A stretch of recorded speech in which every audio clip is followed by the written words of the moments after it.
ગઈકાલે મનસેના વડા રાજ ઠાકરેજી જે સરદાર સાહેબનું ને મોરારજી દેસાઈનું જે અપમાન કર્યું છે, ખૂબ જ વાહિયાત વાતો કરી છે. આ ભાષા કે આ વિવાદને ક્યારેય સાંખી લેવામાં નહીં આવે. સમગ્ર ભારતને એક કરવામાં જેણે પોતાનું જીવન સમર્પિત કર્યું છે, એવા સરદાર સાહેબને અપમાન કરવું એટલે કે આ રાષ્ટ્રનું અપમાન છે, આ ભૂમિનું અપમાન છે, આ ભારત માતાનું અપમાન છે. અપમાન ક્યારેય સાંખી ન લેવાય.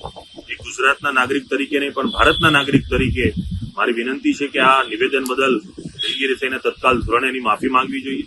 આવા નિવેદનોના કારણે બે ભાષાના, બે પ્રાંતને, બે લોકોને સામસામે કરીને પોતાની રાજનીતિ ચમકાવી ન જોઈએ. જે પણ ભાષાનો મુદ્દો છે એ ભાષાના સ્થાને હોઈ શકે છે, પરંતુ એ મુદ્દાને છોડીને તમે જ્યારે ગુજરાતના વ્યક્તિને, સરદાર સાહેબને, મોરારજી દેસાઈને ટાર્ગેટ કરી રહ્યા છો, બિલકુલ સાંખી લેવામાં નહીં આવે.